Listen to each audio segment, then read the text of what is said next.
This is America in the Morning from Westwood One. Good morning, I'm John Trout. It's Friday, March 7th, 2025. Here's what's coming up on America in the Morning.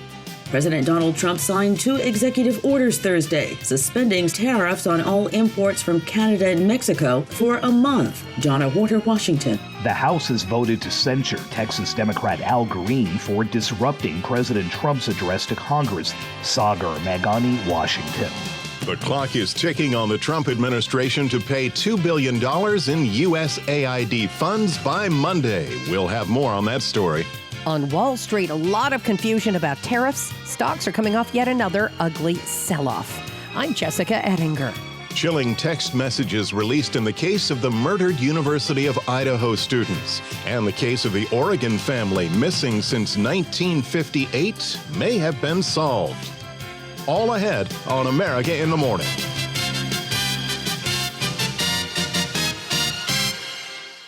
An about-face from President Trump as he again suspends enacting 25% tariffs against Canada and Mexico for another 30 days. Correspondent Donna Warder reports this comes after Mexico promoted a Sunday announcement on new tariffs against the U.S., and Canadian leaders threatened tariffs of their own, including the British Columbia premier who vowed to tax trucks traveling through Canada between Alaska, Washington State, and Ontario, adding they'd cut electric power to the U.S. The president is sowing uncertainty and chaos, attempting to undermine our economy by implementing tariffs and then quickly pulling them off. He has realized what we told him from the beginning, which is that these tariffs hurt Americans. They hurt American companies. They hurt American workers. They hurt American families. And what's also hurting is the uncertainty that the continued threat and removal of tariffs has on our country here in Canada. 2 days after imposing 25% tariffs on all imports from Canada and Mexico, President Donald Trump signed 2 executive orders Thursday, suspending some of those tariffs for a month. And I spoke to the president of Mexico, wonderful woman, today, and we helped them out with the problem they were having to do with the tariffs, short-term tariffs. And we had a very good conversation. Also, we discussed drugs, and they were working much harder lately. Do you notice that? On people coming in and drugs, and we've made tremendous progress on both. One executive order allows for the flow of auto parts and sub-assembly into the U.S. from Canada. During this interim period between now and April 2nd, this makes it much more favorable for our American car manufacturers. Although Canada says it's suspended a second wave of retaliatory tariffs on the U.S., it says its initial tariffs will remain in place. Trump says the U.S. doesn't need Canada. We don't need trees from Canada. We don't need cars from Canada. We don't need energy from Canada. We don't need anything from Canada. So where we can be self-sustaining, which is in most things. Look, we have more oil and gas than anybody. Our forests are massive forests. We're just not allowed to use them because of the environmental lunatics that stopped us. Canada's initial retaliatory tariffs have been applied to items such as American orange juice, peanut butter, appliances, and footwear. Donna Warder, Washington. The House censures Texas Al Green for disrupting Tuesday night's speech by President Trump. Following that story, Washington correspondent Sagar Meghani. By its adoption of House Resolution 189, the House has resolved that Representative Al Green be censured, that Representative Al Green forthwith present himself in the well of the House of Representatives for the pronouncement of censure, and that Representative Al Green be censured with public reading of this resolution by the Speaker. The House has voted to censure Texas Democrat Al Green for disrupting President Trump's address to Congress this week. And I did it with intentionality. The president indicated that he had a mandate. I said to the president, you do not have a mandate to cut Medicaid. I have constituents who need Medicaid. They will suffer and some will die if they don't get Medicaid. On Tuesday, Green stood and shouted as the president said he had a unique governing mandate. Mr. Green, take your seat. House Speaker Mike Johnson acted when Green did not sit. Remove this gentleman from the chamber. Yesterday, I would do it again. Green was unrepentant. I heard the Speaker when he said that I should cease. I did not, and I did not with intentionality. It was not done out of a burst of emotion. I was emotional about it, but I did it with intentionality. I think that on some questions of conscience, you have to be willing to suffer the consequences. In the same chamber, Representative Al Green be censured with public reading of this resolution by the Speaker. Green and other Democrats sang "We Shall Overcome" as Johnson read the censure resolution. Sagar Meghani, Washington. Monday deadline for USAID money when America in the Morning continues after these messages.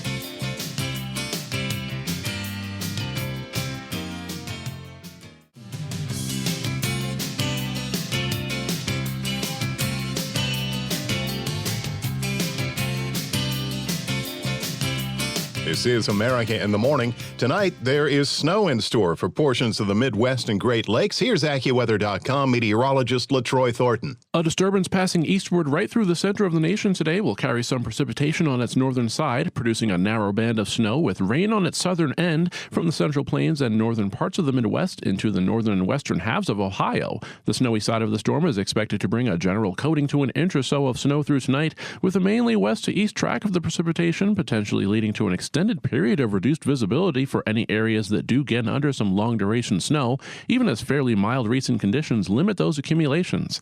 However, outside of that event, and some snow and occasional flurries from western and northern New York into far northern New England, most of the eastern half of the country looks dry today, with windy conditions bringing gusts over 40 miles per hour for much of the day in parts of the Northeast. Warmer air continues to push farther eastward from the southern plains into the southern states, with temperatures recovering into the 60s for places like Atlanta that had a somewhat cooler Thursday. Cooler air instead shifts across the Dakotas in the upper Midwest, also covering interior portions of the Northwest and California.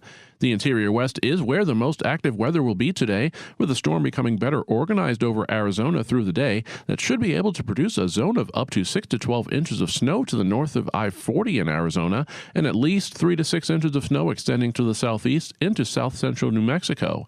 Up to a foot of snow may fall over the high ground of northern New Mexico and southwestern Colorado as well. In Santa Fe, New Mexico, increasing clouds give way to some afternoon rain and drizzle with a high of just 53. For Birmingham, Alabama, expect a milder day today with some sunshine and a high of 68. That's the nation's weather. I'm AccuWeather.com meteorologist LaTroy Thornton. Follow us wherever you get your podcasts. Apple, Spotify, YouTube, Amazon. Just search America in the Morning in your favorite listening app. I'm John Trout. A judge has set Monday as the deadline for the Trump administration to pay some of the nearly $2 billion it owes in foreign aid after the Supreme Court rejected the government's legal arguments to continue the freeze. Correspondent Lisa Dwyer files this.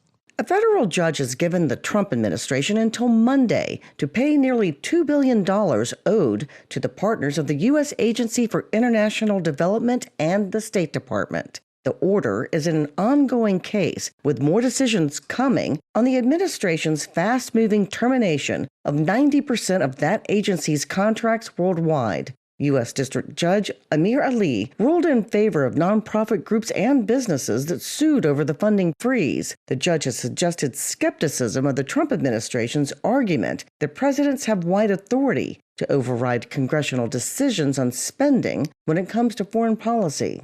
I'm Lisa Dwyer.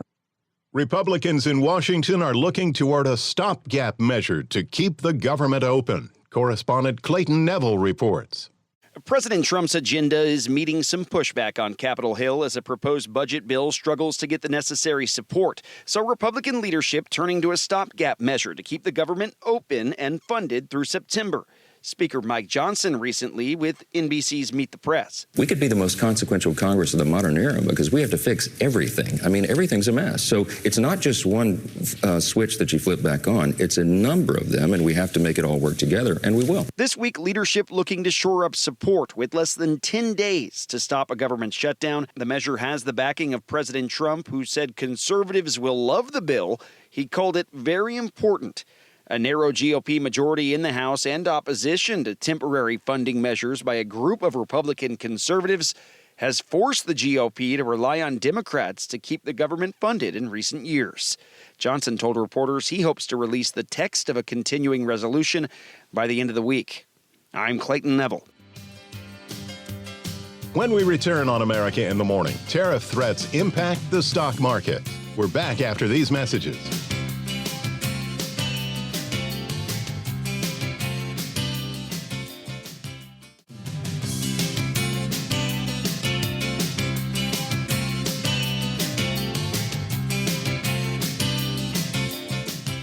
You're with America in the Morning. The Business Report is brought to you by Fisher Investments. Fisher Investments has a team of specialists in investing, financial planning, estate planning, and more. Learn more at FisherInvestments.com. Another full trading day as we wrap up the week on Wall Street. Here's CNBC's Jessica Ettinger. Wall Street opens this morning after another ugly day for stocks yesterday. The Dow tanked 400 points. The Nasdaq is now in correction. It's down 10% from its recent all-time high. Tariffs on, tariffs off means investors don't feel great about putting money in the market. Uncertainty is really key for investors right now. Not exactly knowing what the policy is going to be tomorrow, how long the tariffs are going to be kept on for, which additional countries are going to be subject to tariffs. That is creating a very tough and volatile environment for investors. Principal Assets, Seema Shah on CNBC.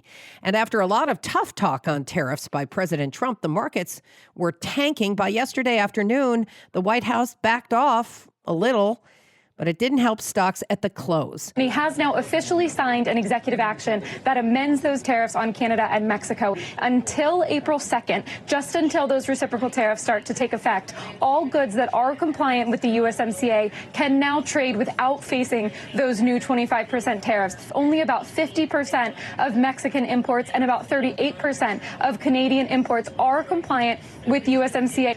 Some official relief now, but I don't think it's quite to the extent that a lot of people had been hoping for. CNBC's Megan Casella. One expert explains why tariffs are a no-go for investors. The reason tariffs is such a problem, why I think the market is reacting the way it is, if you're going to have a tariff dispute with China or Europe, that's one thing. But if you're going to domicile manufacturing in the United States, integrated supply chain and logistic relationships with Mexico and Canada is central to being globally competitive. We operate as a North American continent, and I think that's why the market was so surprised by these actions. Goldman Sachs Vice Chairman and former Dallas Fed President Robert Kaplan on CNBC. Investors are bracing for the February jobs report coming this morning. They're hoping to get some good news about a solid U.S. job market. Meantime, job cut announcements soared to their highest in 5 years in February, according to Challenger, Gray, and Christmas. This is Elon Musk and Doge/federal workers. On today's watch list, it is busy. This morning, we get the jobs report for February. We also get the latest on consumer credit. We're going to get new numbers on used car sales. South by Southwest begins in Austin, Texas. It is a national day of unplugging and a national economic blackout day as the social media movement urges consumers to avoid shopping with major retailers today. Some businesses recognize Employee Appreciation Day, and new in theaters, Warner Brothers' Mickey 17. CNBC's Jessica Ettinger. New twist in a 67-year-old cold case when America in the Morning continues after these messages.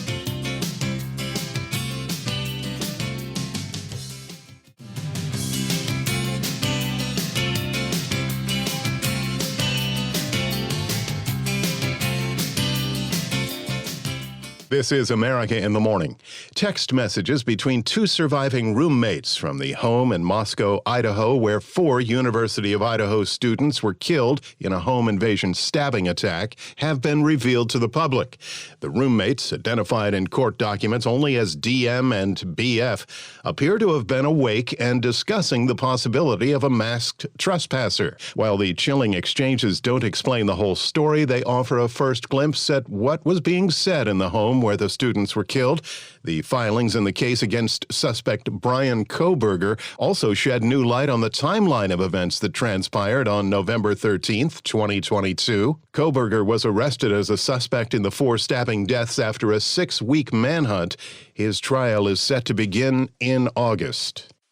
America in the Morning continues. A mystery that dates back to 1958 may finally be solved after a car belonging to a missing Oregon family was located in the Columbia River. As correspondent Haya Panjwani reports, the case surrounds the 5 members of a family last seen when they left to shop for Christmas items and were never heard from again. Multiple cars have been recovered from the Columbia River, including one that may belong to a long-missing Portland family who vanished after they went for a drive to find some Christmas greenery. Ken and Barbara Martin went missing in 1958, along with their 3 daughters. 2 of those girls washed up downstream a year after they vanished, but the rest of the Martin family were never found. Authorities say the car is caked in mud, so investigators are still trying to determine if the car actually belonged to the family. I'm Haya Panjwani. America in the Morning for Friday, March 7th, 2025 is produced by Jeff McKay. I'm John Trout. This is Westwood One.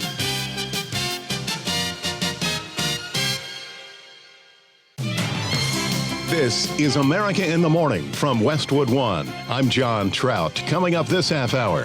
A change of heart from California's Gavin Newsom on transgender athletes and women's sports. It is an issue of fairness. I'm Rich Johnson. President Trump's nominee to head the Food and Drug Administration promises lawmakers more dialogue and transparency. I'm John Stolness in Washington. Hamas responds to what President Trump calls a last warning. I'm Clayton Neville. President Donald Trump says he's instructed department secretaries to work with Elon Musk's Doge. Donna Warder, Washington. House committee looks into big tech censorship. I'm tech correspondent Chuck Palm. President Trump's order to stop making pennies is having an impact for one sector of souvenir sellers. I'm Ed Donahue. Back after these messages.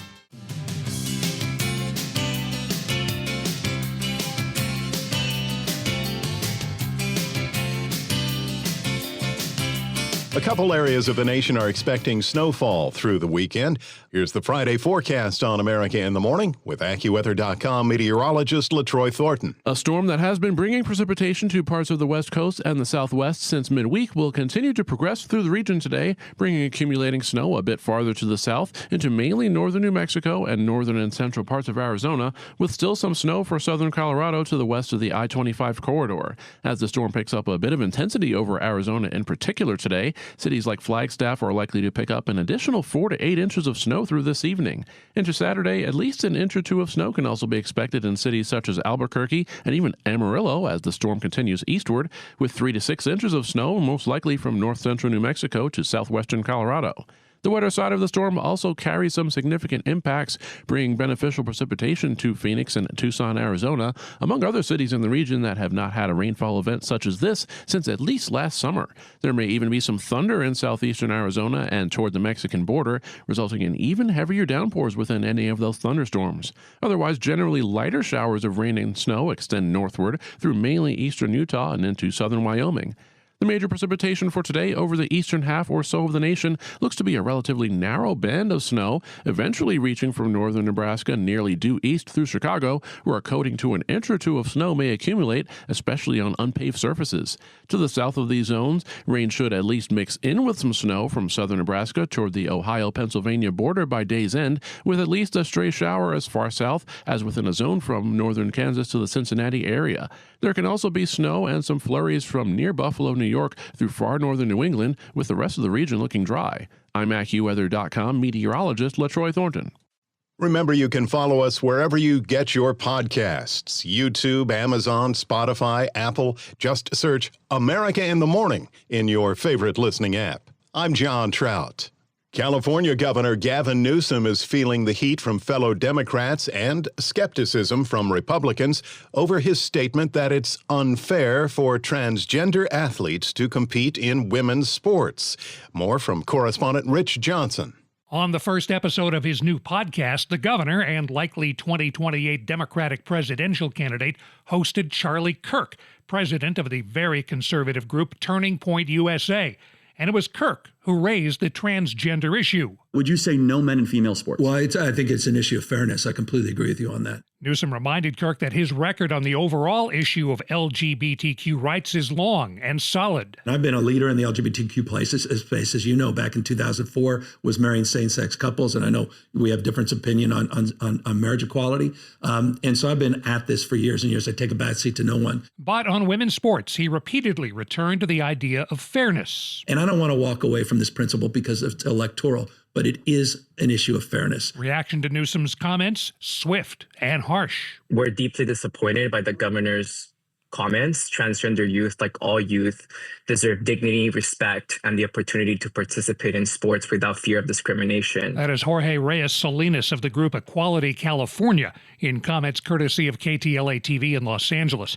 As for Republicans, California Representative Kevin Kiley took to the floor of the House to say that Newsom's words mean nothing unless he acts on them. Today I am calling on California Governor Gavin Newsom to immediately issue an executive order to protect women and girls' sports in California. One Trump supporter posted that Newsom flip-flopped on the issue after viewing the polling, in which an overwhelming majority of Americans believe that transgender female athletes should not be allowed to compete in women's sports. I'm Rich Johnson. The Trump administration is pointing the finger of blame at Ukraine for a U.S. pause on military aid and intelligence sharing with Kyiv. However, as Washington correspondent Sagar Meghani reports, they're also laying the foundation for talks to take place in Saudi Arabia to find a way to end the Russia-Ukraine war. We're now in discussions to coordinate a meeting with the Ukrainians in Riyadh or even potentially Jeddah. So the city is moving around a little bit, but it will be Saudi Arabia. And I think the idea is to get down a framework for a peace agreement and an initial ceasefire as well. A Trump envoy says Ukraine has itself to blame for a pause on American military aid and intelligence sharing. They brought it on themselves. Keith Kellogg, the president's special envoy to Ukraine and Russia, tells the Council on Foreign Relations Ukrainian leader Volodymyr Zelensky was told last week's Oval Office talks would focus on signing a rare earth minerals deal with the U.S. You don't try to challenge the President of the United States in the Oval Office that, in fact, you need to side with me and not the Russians. You don't become an independent interlocutor if you look at something like that. And he was forewarned. It's not like President Zelensky was not made aware that this is what we wanted out of the Ukrainians, to basically say, go here, it sets the next stage, it opens up and goes forward. But Zelensky instead made demands of the U.S. to side with his nation, leading to a blow-up and the aid and intelligence cutoff, which Kellogg says is having an impact on Kyiv. The best way I can describe it is sort of like hitting a mule with a 2x4 across the nose. You got their attention, and it is significant, obviously, because of the support that we give. Zelensky says he's still willing to sign the minerals deal. Kellogg says he cannot guarantee weapons will again flow to Ukraine, even if that happens. Sagar Meghani, Washington. President Trump's pick to head the Food and Drug Administration faced questions from senators during a confirmation hearing in which he was asked about the abortion pill mifepristone, vaccines, and whether the food we eat is making the nation's children sick. John Stolnis has more from Washington. Dr. Marty Makary, a career surgeon, professor at Johns Hopkins School of Medicine, and former Fox News contributor, was questioned by Democratic Senator Patty Murray over HHS Secretary RFK Jr.'s decision to abruptly cancel the FDA's upcoming vaccine committee meeting to discuss the next flu vaccine strains. I would reevaluate which topics deserve a convening of the advisory committee members on VRPAC and which may not require a convening. Obviously, so what would we base our decision on? Well, you can ask the Biden administration that chose not to convene the committee meeting for the COVID vaccine booster. I get that. Meghani was also asked by Murray if he would commit to upholding previous approvals for all FDA-approved drugs, specifically mifepristone, a key abortion drug. You have my commitment to follow the independent scientific review process at the FDA, which is a tried and true process and that has been around.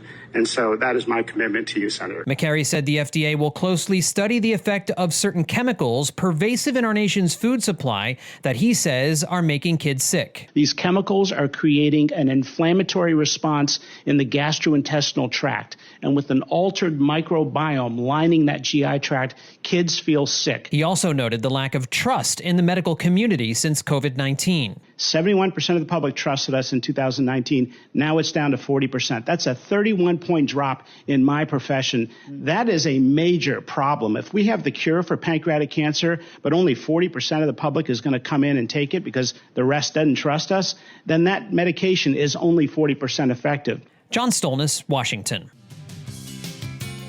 When we return on America in the Morning, Trump reining in Doge and social media throttling conservative speech. Those stories and more after these messages.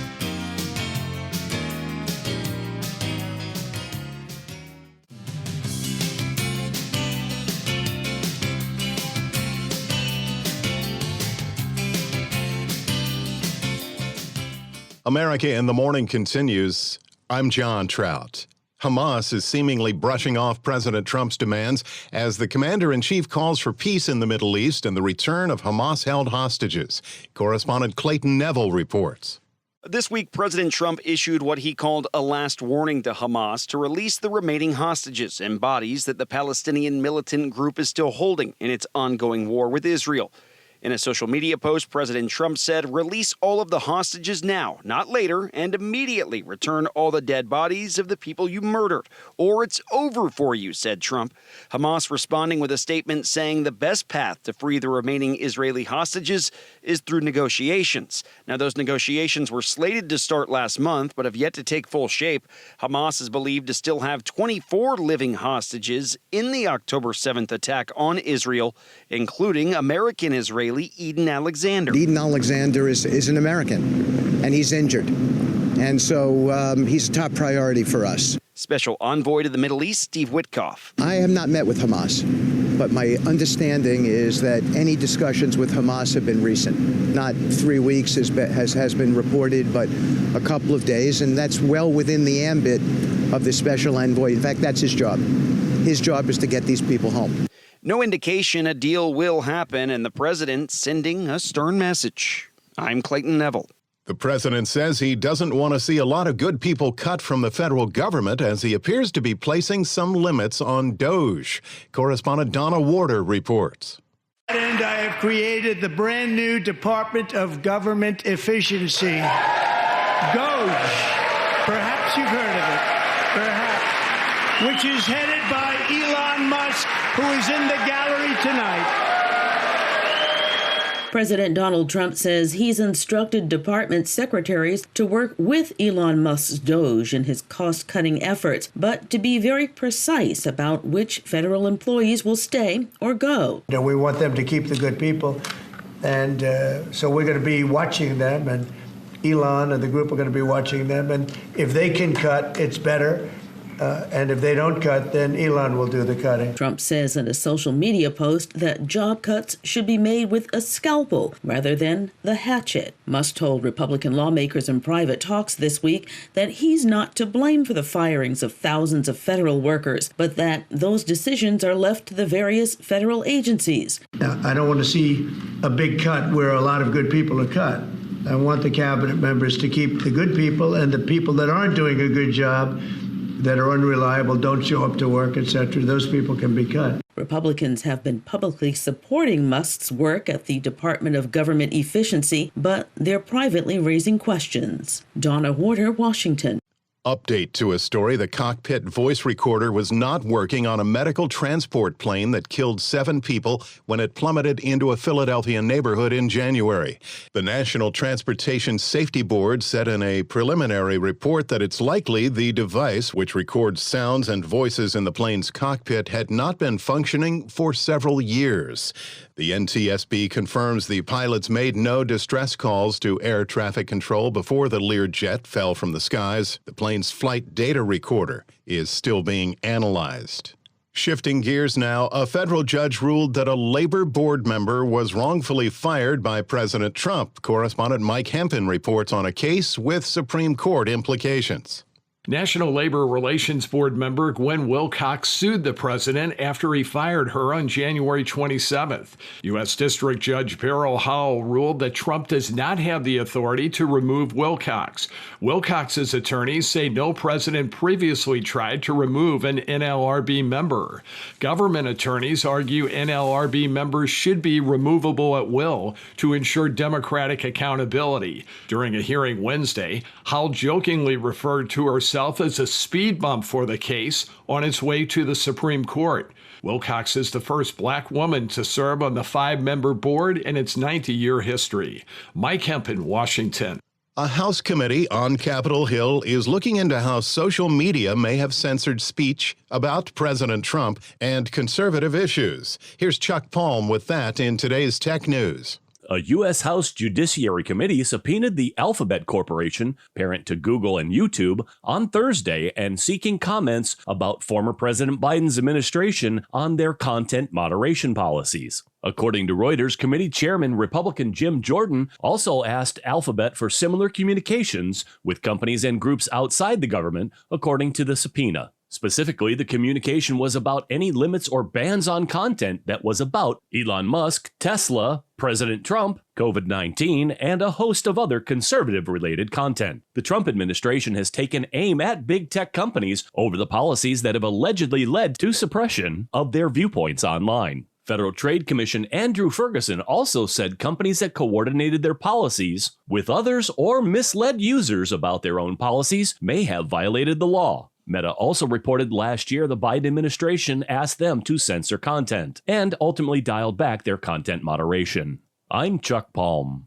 Friday Sports is in. Here's America in the Morning's Robert Workman. Hockey last night, the Avalanche buried the Sharks 7-3. NHL leading scorer Nathan MacKinnon had 2 goals and 3 assists, taking him up to 98 points on the season. And he wasn't even the number 1 star. Cale Makar scored twice and added 4 helpers. After the game, Colorado acquired center Brock Nelson from the Islanders for top prospect Callum Ritchie and a couple of draft picks. The NHL trade deadline is this afternoon. Elsewhere, the Oilers slipped past the Canadiens in overtime. Leon Draisaitl netted his league-leading 46th goal and assisted on Evan Bouchard's winner. Jets soared past the Flyers. The top team in the league snaps a 3-game skid. Jake Gensel's second-period hat-trick helped the Lightning get by the Sabres. Panthers blanked the Blue Jackets. Sergei Bobrovsky with 16 saves and ties Tony Esposito for 10th place on the all-time wins list. Hurricanes, Stars, Predators, and Utah win. NBA, the Bulls got a career-best 44 points from Kobe White as they edged the Magic 125-123. Coach Billy Donovan. Like, he was in the game. Besides, like, the scoring part of it, the leadership, the voice was great, even when we were getting maybe a little bit frustrated because it was a very physical game. The Warriors nipped the Nets, a 40-point night from Steph Curry. Celtics, Lakers, Rockets, and Hawks win. College basketball, number 8 Michigan State beat Iowa to clinch the Big Ten regular season title. March Madness continues this weekend with conference tournaments. The first final will be on Saturday in the Ohio Valley Conference, and 4 more automatic bids will be awarded on Sunday. That's Friday Sports.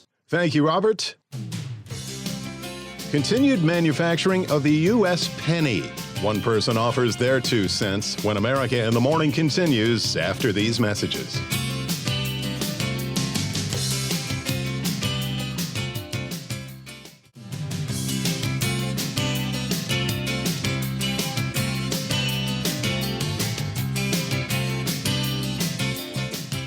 You're with America in the Morning. Heading to the theaters, a scary movie for the kids is being released this weekend. Kevin Carr has a sneak peek at Night of the Zoopocalypse. A zombie outbreak at a zoo is the setting for an unlikely family film this weekend. You hear that? I think something's not right. Based on an idea by extreme horror legend Clive Barker, Night of the Zoopocalypse follows a group of zoo animals fighting slippery, blob-like zombies infected by a mysterious meteor which lands on the grounds. What's going on out there? Monsters have overrun the zoo. What? The CG animation isn't top of the line, but it delivers the necessary bite, giving it the thrills and grit of a pulpy B-movie wrapped up in cartoonish fun. All right, we gotta get out of here. And the low-budgeted nature of the movie works for its genre. It means it will get even stranger. The darker R-rated tropes you'd expect from Barker are given a pass, and the gummy worm feel of the monsters allows the film to be creepy enough, but doesn't overdo things for the Saturday matinee crowd. It has become some kind of gummy zombie. Oh yeah, because that makes sense. The voice cast holds its own with some MVP powerlifting by David Harbour as a misunderstood mountain lion and an unknown Pierre Simpson as the audience surrogate movie-crazed lemur. A convenient plot device. Night of the Zoopocalypse can be a lot of fun with expected twists and turns, making it a suitable gateway experience for the young horror fan. Now this is entertainment. Night of the Zoopocalypse gets 3.5 zombie bites out of 5. I'm Kevin Carr, and that's the way I see it. Finally today, following President Trump's executive order to have the U.S. Mint no longer produce pennies due to the fact it costs about 4 cents to make 1 penny, not everyone is happy to see the nation ditch the 1-cent coin. Correspondent Ed Donahue reports on one potential fallout to the end of the production of pennies. President Trump's order to stop making pennies is having an impact for one sector of souvenir sellers. Pennies are in demand at tourist spots to get them squished and given a new design. Aaron Zablow's kids in New Jersey had choices like Paw Patrol or SpongeBob. I know that it costs more to make a penny than it's actually worth, but we're big fans of the penny. Keep the penny. It cost 4 cents to make a penny. Alan Fleming's company owns penny press machines. We have a stock currently of about 25,000 brand new uncirculated cents, and I'm not sure we're going to get more. There is no sign yet the Mint will actually stop making pennies, but if it happens, Fleming says he may have to go to Washington. Has to speak to President Trump and Elon Musk and see if we can cut a deal on buying millions of pennies from them. Critics say the Mint could stop printing the copper coins tomorrow and see little widespread effect for decades. I'm Ed Donahue. Most folks say it doesn't make sense. America in the Morning for Friday, March 7th, 2025 is produced by Jeff McKay. I'm John Trout. This is Westwood One.